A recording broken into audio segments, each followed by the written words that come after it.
संपूर्ण महाभारत संभव पर्व अध्याय 138-139।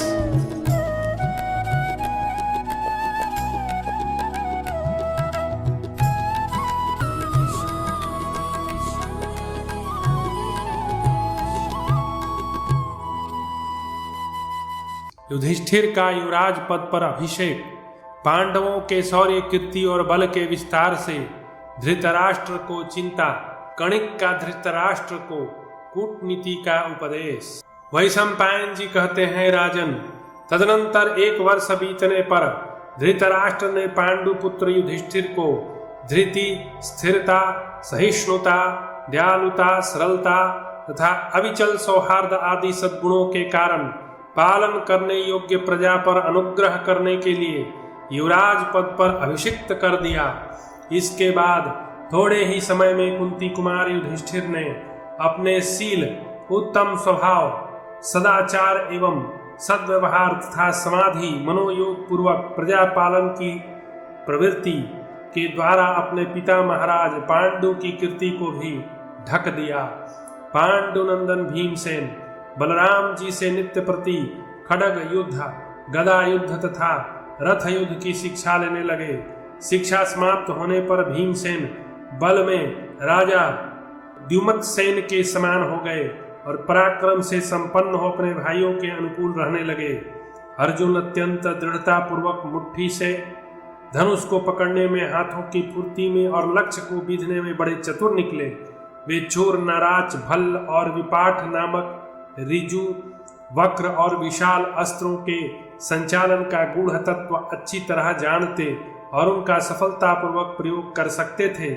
इसलिए द्रोणाचार्य को यह दृढ़ विश्वास हो गया था कि फुर्ती और सफाई में अर्जुन के समान दूसरा कोई योद्धा इस जगत में नहीं है। एक दिन द्रोण ने कौरवों की भरी सभा में निद्रा को जीतने वाले अर्जुन से कहा, भारत मेरे गुरु अग्निवेश नाम से विख्यात हैं। उन्होंने पूर्व काल में महर्षि अगस्त्य से धनुर्वेद की शिक्षा प्राप्त की थी। मैं उन्हीं महात्मा अग्निवेश का शिष्य हूँ।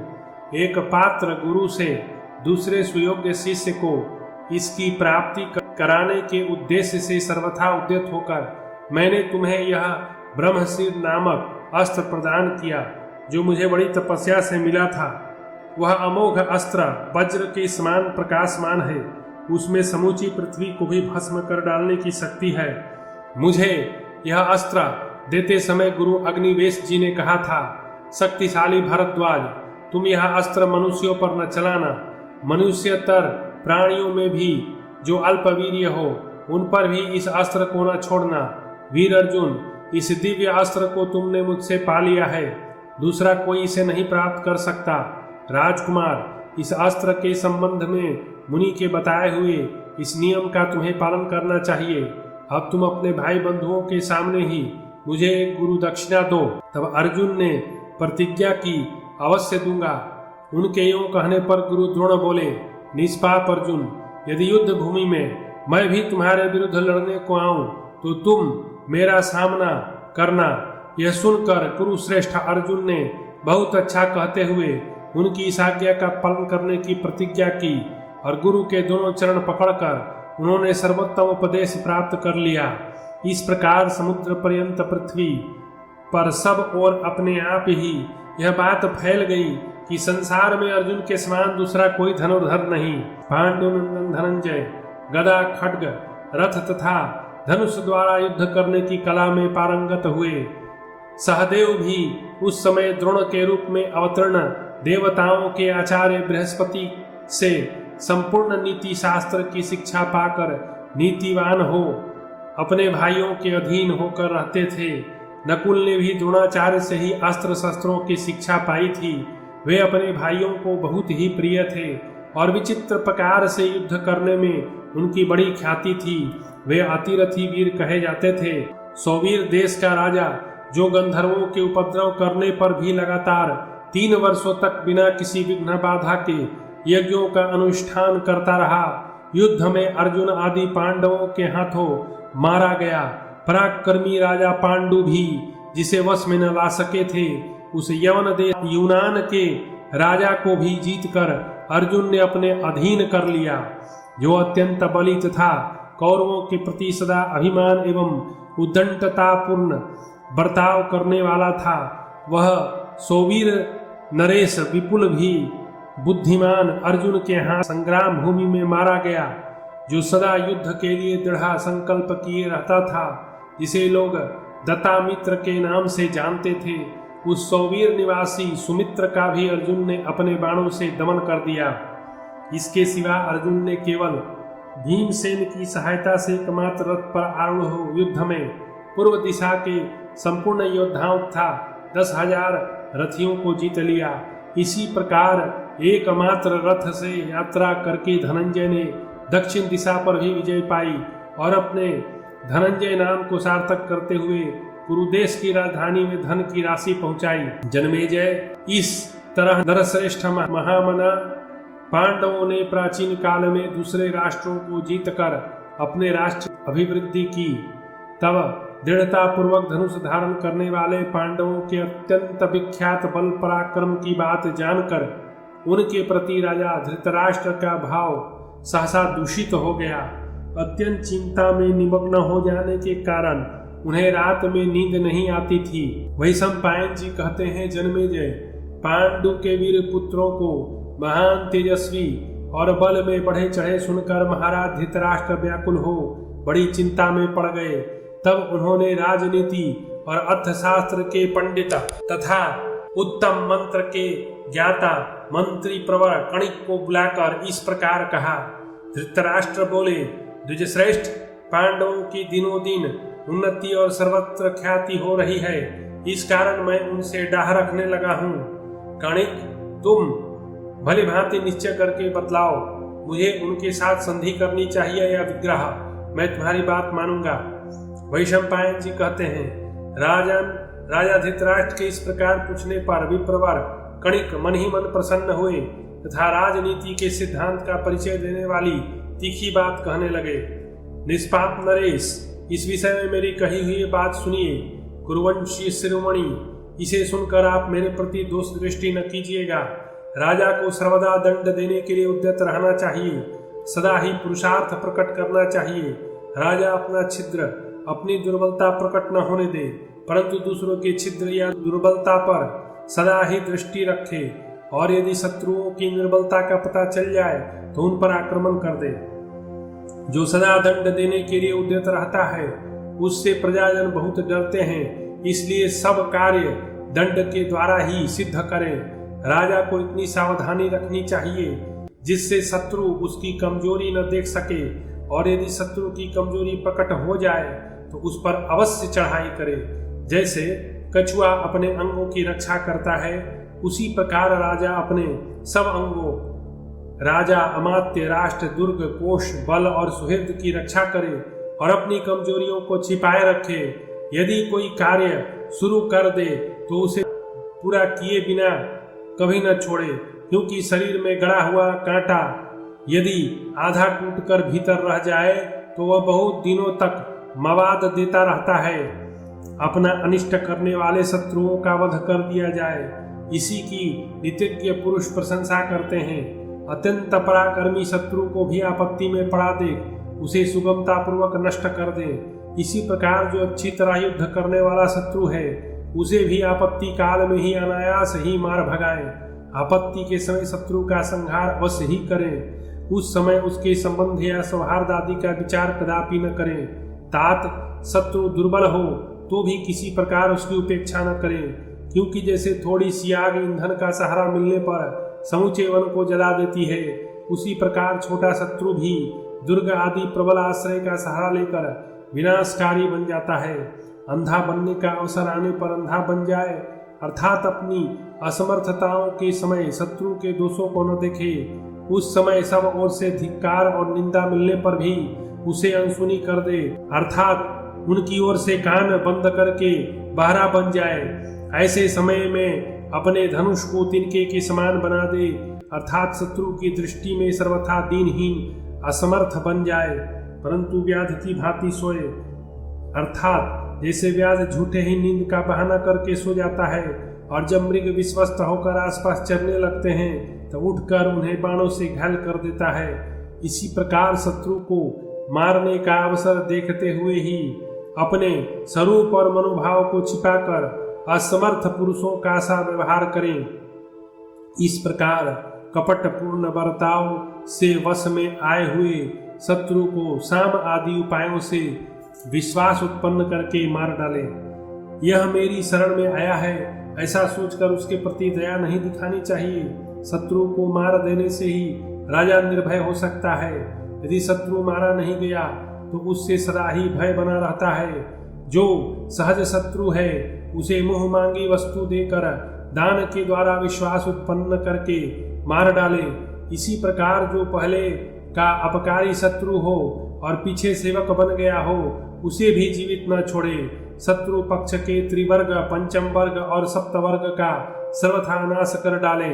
पहले तो सदा शत्रु पक्ष के मूल का ही उच्छेद कर डाले, तत्पश्चात उसके सहायकों और शत्रु पक्ष से संबंध रखने वाले सभी लोगों का संहार कर दें। यदि मूल आधार नष्ट हो जाए तो उसके आश्रय से जीवन धारण करने वाले सभी शत्रु स्वतः नष्ट हो जाते हैं। यदि वृक्ष की जड़ काट दी जाए तो उसकी शाखाएं कैसे रह सकती हैं। राजा सदा शत्रु की गतिविधियों को जानने के लिए एकाग्र रहे, अपने राज्य के सभी अंगों को गुप्त रखे। राजन सदा अपने शत्रुओं की कमजोरी पर दृष्टि रखे और उनसे सदा सतर्क रहे। अग्निहोत्र और यज्ञ करके, गेरुए वस्त्र, जटा और मृग चर्म धारण करके पहले लोगों में विश्वास उत्पन्न करे, फिर अवसर देखकर भेड़िए की भांति शत्रु पर टूट पड़े और उन्हें नष्ट कर दे। कार्य सिद्धि के लिए शौच, सदाचार आदि का पालन एक प्रकार का अंकुश लोगों को आकृष्ट करने का साधन बताया गया है। फलों से लदी हुई वृक्ष की शाखा को अपनी ओर कुछ झुकाकर ही मनुष्य उसके पके पके फल तोड़े। लोक में विद्वान पुरुष का यह सारा आयोजन ही अभीष्ट फल की सिद्धि के लिए होता है। जब तक समय बदलकर अपने अनुकूल न हो जाए तब तक शत्रु को कंधे पर बिठाकर ढोना पड़े तो ढोए भी, परंतु जब अपने अनुकूल समय आ जाए तब उसे उसी प्रकार नष्ट कर दे जैसे घड़े को पत्थर पर पटक कर फोड़ डालते हैं। शत्रु बहुत दीनतापूर्ण वचन बोले तो भी उसे जीवित नहीं छोड़ना चाहिए, उस पर दया नहीं करना चाहिए। अपकारी शत्रु को मार ही डालना चाहिए। साम अथवा दान तथा भेद एवं दंड सभी उपायों द्वारा शत्रु को मार डाले, उसे मिटा दें। धृतराष्ट्र ने पूछा, कणिक, साम, दान, भेद तथा दंड के द्वारा शत्रु का नाश कैसे किया जा सकता है, यह मुझे यथार्थ रूप से बताइए। कणिक ने कहा, महाराज, इस विषय में नीति शास्त्र के तत्वों को जानने वाले एक वनवास गीदड़ का प्राचीन वृत्तांत सुनाता हूँ, सुनिए। कोई एक वन में कोई बड़ा बुद्धिमान और स्वार्थ साधन में कुशल गीदड़ अपने 4 मित्रों बाघ, चूहा, भेड़िया और नेवले के साथ निवास करता था। एक दिन उन सब ने हरिणों के एक सरदार को देखा जो बड़ा बलवान था। वे सब उसे पकड़ने में सफल न हो सके, अतः सब ने मिलकर यह सलाह की। गीदड़ ने कहा, भाई बाघ, तुमने वन में इस हरिण को मारने के लिए कई बार यत्न किया, परंतु यह बड़े वेग से दौड़ने वाला जवान बुद्धिमान है, इसलिए पकड़ने में नहीं आता। मेरी राय है कि जब यह हरिण सो रहा हो उस समय यह चूहा उसके दोनों पैरों को काट खाए, फिर कटे हुए पैरों से यह उतना तेज नहीं दौड़ सकता। उस अवस्था में बाघ उसे पकड़ ले, फिर तो हम सब लोग प्रसन्नचित होकर उसे खाएंगे। गीदड़ की यह बात सुनकर सबने सावधान होकर वैसा ही किया। चूहे के द्वारा काटे हुए पैरों से लड़खड़ाते हुए मृग को बाघ ने तत्काल मार डाला। पृथ्वी पर हरिण के शरीर को निश्चेष्ट पड़ा देख गीदड़ ने कहा, आप लोगों का भला हो, स्नान करके आइए, तब तक मैं इसकी रखवाली करता हूँ। गीदड़ के कहने से वे बाघ आदि सब साथी नदी में नहाने के लिए चले गए। उधर वह गीदड़ किसी चिंता में निमग्न होकर वहीं खड़ा रहा। इतने में ही महाबली बाघ स्नान करके सबसे पहले वहां लौट आया। आने पर उसने देखा गीदड़ का चित्त चिंता से व्याकुल हो रहा है। तब बाघ ने पूछा, महामते, क्या सोच में पड़े हो? हम लोगों में तुम ही सबसे बड़े बुद्धिमान हो। आज इस हरिण का मांस खाकर हम लोग मौज से घूमे फिरेंगे। गीदड़ बोला, महाबाहो, चूहे ने तुम्हारे विषय में जो बात कही है उसे तुम मुझसे सुनो। वह कहता था, मृगों के राजा बाघ के बल को धिक्कार है। आज इस मृग को तो मैंने मारा है। मेरे बाहुबल का आश्रय लेकर आज वह अपनी भूख बुझाएगा। उसने इस प्रकार गरज गरज कर घमंड भरी बातें कही, अतः उसकी सहायता से प्राप्त हुए इस भोजन को ग्रहण करना मुझे अच्छा नहीं लगता। बाघ ने कहा, यदि वह ऐसी बात कहता है तब तो उसने इस समय मेरी आंख खोल दी, मुझे सचेष्ट कर दिया। आज से मैं अपने ही बाहुबल के भरोसे वन जंतुओं का वध किया करूंगा और उन्हीं का मांस खाऊंगा। यूं कहकर बाघ वन में चला गया। उसी समय चूहा भी नहा धोकर आ पहुंचा। उसे आया देख गीदड़ ने कहा, गीदड़ बोला, चूहा भाई, हमारा भला हो। नेवले ने यहाँ जो बात कही है उसे सुन लो। वह कह रहा था कि बाघ के काटने से इस हरिण का मांस जहरीला हो गया। मैं तो इसे खाऊंगा नहीं क्योंकि यह मुझे पसंद नहीं। तुम्हारी अनुमति हो तो मैं चूहे को ही खा लूं। यह बात सुनकर चूहा अत्यंत भयभीत होकर बिल में घुस गया। राजन, तत्पश्चात भेड़िया भी स्नान करके वहां आ पहुंचा। उसके आने पर गीदड़ ने इस प्रकार कहा, भेड़िया भाई, आज बाघ तुम पर बहुत नाराज हो गया है, अतः तुम्हारी खैर नहीं। वह अभी बाघिन को साथ लेकर यहाँ आ रहा है, इसलिए अब तुम्हें जो उचित जान पड़े वह करो। गीदड़ के इस प्रकार कहने पर कच्चा मांस खाने वाला वह भेड़िया दुम दबाकर भाग गया। इतने में नेवला भी आ पहुंचा। महाराज, उस नेवले से गीदड़ ने वन में इस प्रकार कहा, वो नेवले, मैंने अपने बाहुबल का आश्रय ले उन सबको परास्त कर दिया है। वे हार मानकर अन्यत्र चले गए। यदि तुम में हिम्मत हो तो पहले मुझसे लड़ ले, फिर इच्छा अनुसार मांस खाना। नेवले ने कहा, जब बाघ, भेड़िया और बुद्धिमान चूहा ये सभी वीर तुमसे परास्त हो गए तब तो तुम वीर शिरोमणि हो। मैं भी तुम्हारे साथ युद्ध नहीं कर सकता। यूं कहकर नेवला भी चला गया। कणिक कहते हैं, इस प्रकार उन सब के चले जाने पर अपनी युक्ति में सफल हो जाने के कारण गीदड़ का हृदय हर्ष से खिल उठा। तब उसने अकेले ही वह मांस खाया। राजन, ऐसा ही आचरण करने वाला राजा सदा सुख से रहता और उन्नति को प्राप्त होता है। डरपोक को भय दिखाकर फोड़ ले तथा जो अपने से शूरवीर हो उसे हाथ जोड़कर वश में करे। लोभी को धन देकर तथा बराबर और कमजोर जो को पराक्रम से वश में करे। राजन, इस प्रकार आपसे नीति युक्त बर्ताव का वर्णन किया गया। अब दूसरी बात सुनिए। पुत्र, मित्र, भाई, पिता अथवा गुरु कोई भी क्यों न हो, जो शत्रु के स्थान पर आ जाए, शत्रुवत बर्ताव करने लगे तो उन्हें वैभव चाहने वाला राजा अवश्य मार डाले। सौगंध खाकर, धन अथवा जहर देकर या धोखे से भी शत्रु को मार डाले। किसी तरह भी उसकी उपेक्षा न करे। यदि दोनों राजा समान रूप से विजय के लिए यत्नशील हों और उनकी जीत संदेहास्पद जान पड़ती हो तो उनमें भी जो मेरे इस नीतिपूर्ण कथन पर श्रद्धा विश्वास रखता है वही उन्नति को प्राप्त होता है। यदि गुरु भी घमंड में भरकर कर्तव्य और अकर्तव्य को न जानता हो तथा बुरे मार्ग पर चलता हो तो उसे भी दंड देना उचित माना जाता है। मन में क्रोध भरा हो तो भी ऊपर से क्रोध शून्य बना रहे और मुस्कुराकर बातचीत करे। कभी क्रोध में आकर किसी दूसरे का तिरस्कार न करे। भारत, शत्रु पर प्रहार करने से पहले और प्रहार करते समय भी उससे मीठे वचन ही बोले। शत्रु को मार कर भी उसके प्रति दया दिखाए, उसके लिए शोक करे तथा रोए और आंसू बहाए।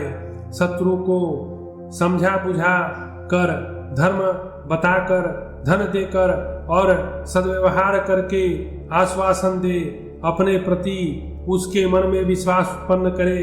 फिर समय आने पर ज्यों ही वह मार्ग से विचलित हो त्यों ही उस पर प्रहार करे। धर्म के आचरण का ढोंग करने से घोर अपराध करने वाले का दोष भी उसी प्रकार ढक जाता है जैसे पर्वत काले मेघों की घटा से ढक जाता है। जिसे शीघ्र ही मार डालने की इच्छा हो उसके घर में आग लगा दें। धनहीनों, नास्तिकों और चोरों को अपने राज्य में न रहने दें। शत्रु के आने पर उठकर अगवानी करें, आसन और भोजन दें, कोई प्रिय वस्तु भेंट करें। ऐसे बर्तावों से अपने प्रति जिसका पूर्ण विश्वास हो गया हो उसे भी मारने में संकोच न करें। सर्प की भांति दांतों से काटे जिससे शत्रु फिर उठकर बैठ न सके। जिनसे भय प्राप्त होने का संदेह न हो उनसे भी सशंक ही रहें, और जिनसे भय की आशंका हो उनकी ओर से तो सब प्रकार से सावधान रहे ही। जिनसे भय की शंका नहीं है ऐसे लोगों से यदि भय उत्पन्न होता है तो वह मूलोच्छेद कर डालता है। जो विश्वास पात्र नहीं उस पर कभी विश्वास न करें, परंतु जो विश्वास पात्र है उस पर भी अति विश्वास न करें, क्योंकि अति विश्वास से उत्पन्न होने वाला भय राजा की जड़ मूल का नाश कर डालता है। भली भांति जांच परख कर अपने तथा शत्रु के राज्य में गुप्तचर रखें। शत्रु के राज्य में ऐसे गुप्तचरों को नियुक्त करें जो पाखंड वेशधारी अथवा तपस्वी आदि हों। उद्यान, घूमने फिरने के स्थान, देवालय, मद्यपान के अड्डे, गली या सड़क, संपूर्ण तीर्थ स्थान, चौराहे, कुएं, पर्वत, वन, नदी तथा जहाँ मनुष्यों की भीड़ इकट्ठा होती हो उन सभी स्थानों में अपने गुप्तचरों को घुमाता रहे। राजा बातचीत में अत्यंत विनयशील हो, परंतु हृदय छुरे के समान तीखा बनाए रखे। अत्यंत भयानक कर्म करने के लिए उद्यत हो तो भी मुस्कुरा कर वार्तालाप करे। अवसर देखकर हाथ जोड़ना, शपथ खाना, आश्वासन देना, पैरों पर मस्तक रखकर प्रणाम करना और आशा बांधना, ये सब ऐश्वर्य प्राप्ति की इच्छा वाले राजा के कर्तव्य हैं। नीतिज्ञ राजा ऐसे वृक्ष के समान रहे जिसमें फूल तो लगे हों परंतु फल न हो। वह बातों से लोगों को फल की आशा दिलाए, उनकी पूर्ति न करे। फल लगने पर भी उस पर चढ़ना अत्यंत कठिन हो। लोगों की स्वार्थ सिद्धि में वह विघ्न डाले या विलंब करे। वह रहे तो कच्चा पर दिखे पक्के के समान, अर्थात स्वार्थ साधकों की दुराशा को पूर्ण न होने दे, कभी स्वयं जीर्ण न हो। तात्पर्य है कि अपना धन खर्च करके शत्रुओं का पोषण करते हुए अपने आप को निर्धन न बना दे। धर्म, अर्थ, काम, इन त्रिविध पुरुषार्थों के सेवन में 3 प्रकार की बाधा अड़चन उपस्थित होती है। उसी प्रकार उनके 3 ही प्रकार के फल होते हैं। धर्म का फल अर्थ एवं काम अर्थात भोग की प्राप्ति, अर्थ का फल है धर्म का सेवन एवं भोग की प्राप्ति, और काम अर्थात भोग का फल है इंद्रिय तृप्ति। इन 3 प्रकार के फलों को शुभ वर्णनीय जानना चाहिए, परंतु उक्त तीनों प्रकार की बाधाओं से यत्न पूर्वक बचना चाहिए। त्रिविध पुरुषार्थों का सेवन इस प्रकार करना चाहिए कि तीनों एक दूसरे के बाधक न हो, अर्थात जीवन में तीनों का सामंजस्य ही सुखदायक है। धर्म का अनुष्ठान करने वाले धर्मात्मा पुरुष के धर्म में काम और अर्थ इन दोनों के द्वारा प्राप्त होने वाली पीड़ा बाधा पहुंचाती है। इसी प्रकार अर्थलोभी के अर्थ में और अत्यंत भोगासक्त के काम में भी दोष 2 वर्गों द्वारा प्राप्त होने वाली पीड़ा बाधा उपस्थित करती है। राजा अपने हृदय से अहंकार को निकाल दे, चित्त को एकाग्र रखे, सबसे मधुर बोले, दूसरों के दोष प्रकाशित न करे, सब विषयों पर दृष्टि रखे, शुद्ध चित्त हो, द्विजों के साथ बैठकर मंत्रणा करे।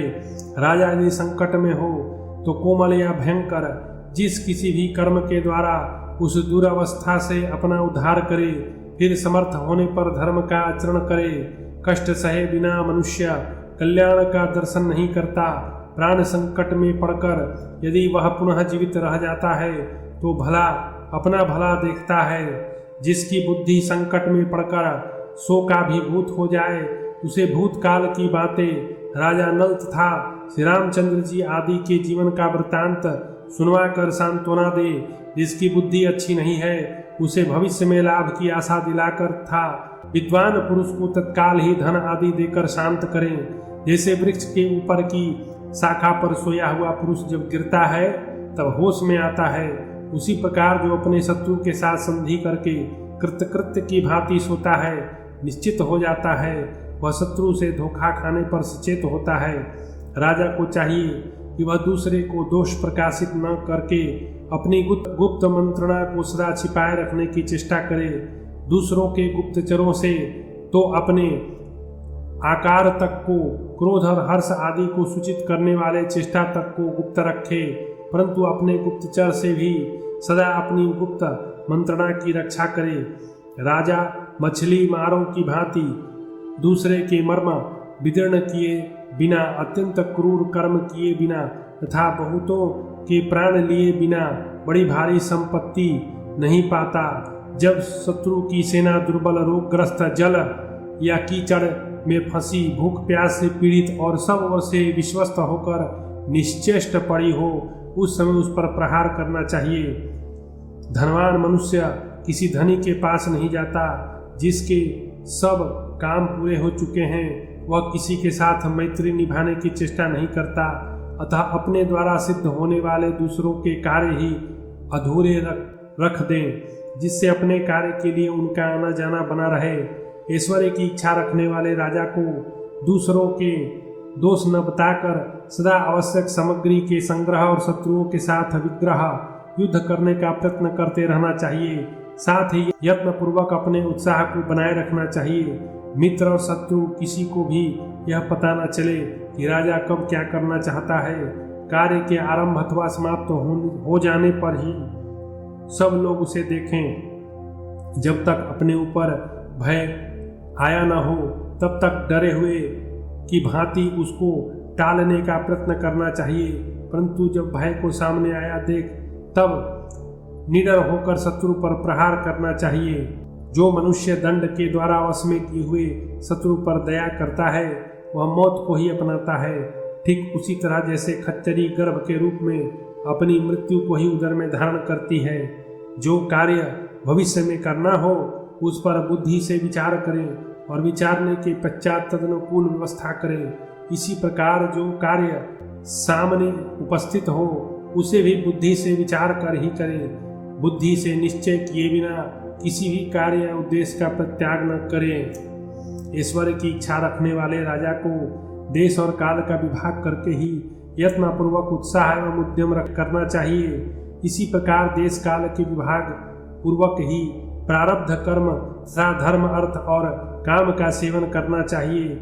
देश और काल को ही मंगल के प्रधान हेतु समझना चाहिए। यह नीति शास्त्र का सिद्धांत है। छोटे शत्रु की भी उपेक्षा कर दी जाए तो वह ताड़ के वृक्ष की भांति जड़ जमा लेता है और घने वन में छोड़ी हुई आग की भांति शीघ्र ही महान विनाशकारी बन जाता है। जो मनुष्य थोड़ी सी अग्नि की भांति अपने आप को सहायक सामग्रियों द्वारा धीरे धीरे प्रज्वलित या समृद्ध करता है वह एक दिन बहुत बड़ा होकर शत्रु रूपी ईंधन की बहुत बड़ी राशि को भी अपना ग्रास बना लेता है। यदि किसी को किसी बात की आशा दें तो उसे शीघ्र पूरी न करें, दीर्घ काल तक लटकाए रखें। जब उसे पूर्ण करने का समय आए तब उसमें कोई विघ्न न डालें और इस प्रकार समय की अवधि को बढ़ा दें। उस विघ्न के पड़ने में कोई उपयुक्त कारण बता दें और उस कारण को भी युक्तियों से सिद्ध कर दें। लोहे का बना हुआ छुरा शान पर चढ़ाकर तेज किया जाता है और चमड़े के संपुट में छिपा कर रखा जाता है, तो वह समय आने पर सिर आदि अंगों के समस्त बालों को काट देता है। उसी प्रकार राजा अनुकूल अवसर की अपेक्षा रखकर अपने मनोभाव को छिपाए हुए अनुकूल साधनों का संग्रह करता रहे और छुरे की तरह तीक्ष्ण या निर्दय होकर शत्रुओं के प्राण ले ले, उनका मूलोच्छेद कर डाले।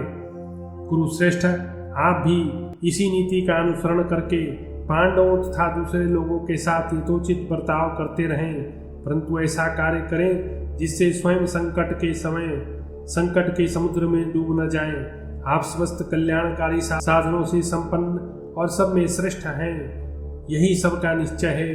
अतः नरेश्वर, आप पांडु के पुत्रों से अपनी रक्षा कीजिए। राजन, आपके भतीजे पांडव बहुत बलवान हैं, अतः ऐसी नीति काम में लाइए जिससे आगे चलकर आपको पछताना न पड़े। वैशंपायन जी कहते हैं, राजन, यों कहकर कणिक अपने घर को चले गए। उधर कुरुवंशी धृतराष्ट्र शोक से व्याकुल हो गए। इस प्रकार श्री महाभारत आदि पर्व के अंतर्गत संभव पर्व में कणिक वाक्य विषयक 138वां और 139वां अध्याय पूरा हुआ।